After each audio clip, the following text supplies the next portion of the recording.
Deuces here with another action figure review, and today I'm going to be reviewing something I haven't done a review in a long time, and I'm going to be reviewing a couple Transformers that I picked up from a comic book store. I picked them up both loose, and the first one I'm going to be taking a look at is the War for Cybertron Deluxe Class Soundwave figure. I like the War for Cybertron / Fall of Cybertron line. Is kind of a cool line because pretty much every character and figure they made was in the deluxe scale except for the odd few.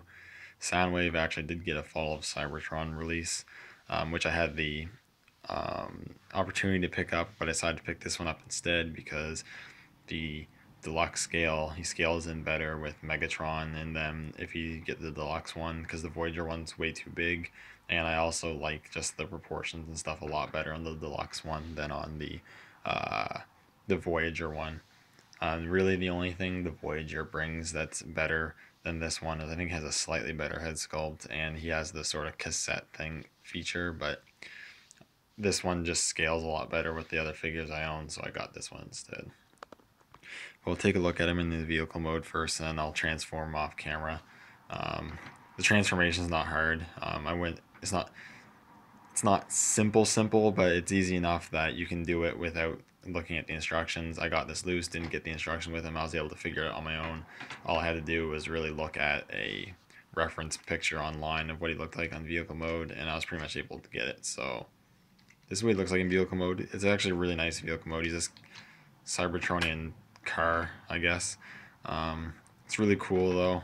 Obviously he's not like a radio player or a cassette player or anything, because that would be pretty impractical and make no sense for the Cybertron setting. But it's really cool. He has like these blades and these barricade things on his front, which is really cool. You can move that up if you want to have it pointing out, so you get some options of how you want to display them. That looks really cool. Oops. On the front here, you have a really nice Decepticon logo if it'll want to zoom, or not zoom, but focus. Come on. There we go. So it looks really nice. And you got the yellow there, and then the rest of the figure, you got this nice blue paint, dark blue paint. You got some of these purple accents, which is really cool. The wheels look nice. I like the design on the wheels. Got some silver, which is cool, and some grays. Got these vents here, looks really cool. Some more of those purple accents. So it's really cool. It all sticks together really well. Like, it's a really solid vehicle mode. Doesn't have parts that aren't tabbing in or anything, which is really nice. It's pretty clean underside, honestly, too. It looks pretty good. And really, it's just a very solid vehicle mode. I'm really happy with the vehicle mode. Rolls really well, you know. It's just really solid, so I'm really happy with it. So I'm going to get him transformed, and we'll take a closer look at Soundwave in robot mode. So here we have Soundwave in robot mode, and he looks really good in robot mode as well. For the proportions are really nice. I think the proportions are a lot better than on the Voyager one. If you see pictures of the Voyager one, you'll know the Voyager one has like a huge torso, and then all of his limbs are like really thin, whatever, which I really don't like. This one looks a lot better. So getting in close here. Take a look at the head sculpt, if it wants to focus. One thing I like about the War and Fall of Cybertron, I guess, designs and figures is that they're really similar to the G1 looks, but also give it that Cybertronian look. So they stay relatively faithful while being different at the same time. Come on, there we go. So here we have the head sculpt, and it's a badass head sculpt. This is one of my favorite head sculpts for a Soundwave. It just looks so menacing. You get the G1 look, and then you amplify it to make it look even more evil. It looks really cool. You got the red eye lens, which looks really nice. Mine's a little scuffed. That's probably due to age. The silver faceplate's really cool. Sculpting's just really well done. You got some purple highlights. It's really cool. He has his shoulder-mounted gun here, which is removable, just pegs in. You got the chest with the nice Decepticon logo, which is really cool, and the yellow looks really nice.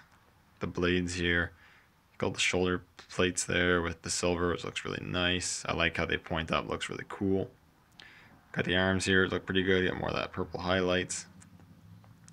One of the things also really good, he doesn't have a lot of extra parts hanging off. I mean, you kind of got the wheels in the back here, but that's how it looks in the game. So Again, another commendation to the Fallen War for Cybertron figures.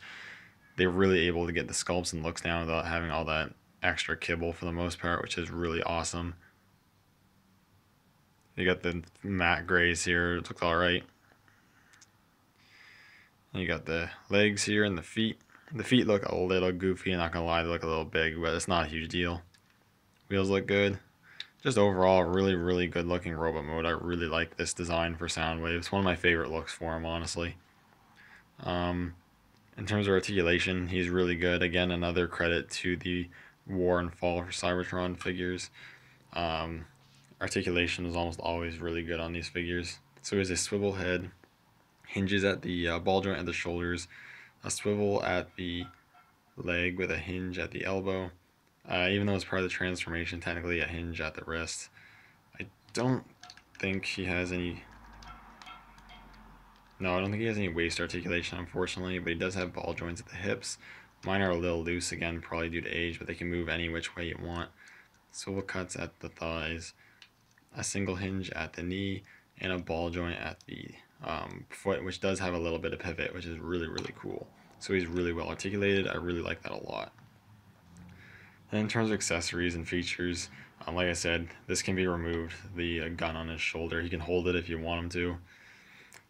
Though that'd be a little weird. And he also comes with this gun, which again is very reminiscent of his G1 gun, which is really cool. Sculpt's nice, and silver paint looks really good and everything. It's a little small, but it's a really cool looking gun.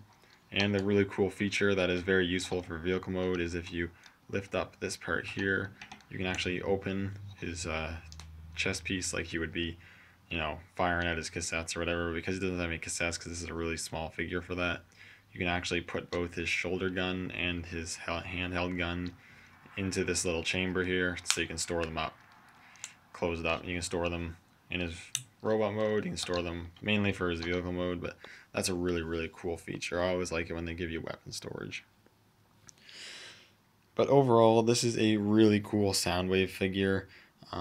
If you're a fan of Soundwave, if you're just collecting, honestly, if you're collecting Transformers figures and you don't have this figure yet, I highly recommend this figure, especially if you're a Soundwave and War/Fall Cybertron fan. You'll love this figure, I think. It's a really cool one. I really like it. And if you have the choice between the Voyager and this one, if you only pick one, I would recommend this one if you want a figure that's going to be in scale with, well, relatively in scale with the rest of your War/Fall Cybertron figures. Anyways, that's my review. Thank you guys so much for watching. Let me know what you guys think in the comments below, and I will see you all in the next video. Till all are one.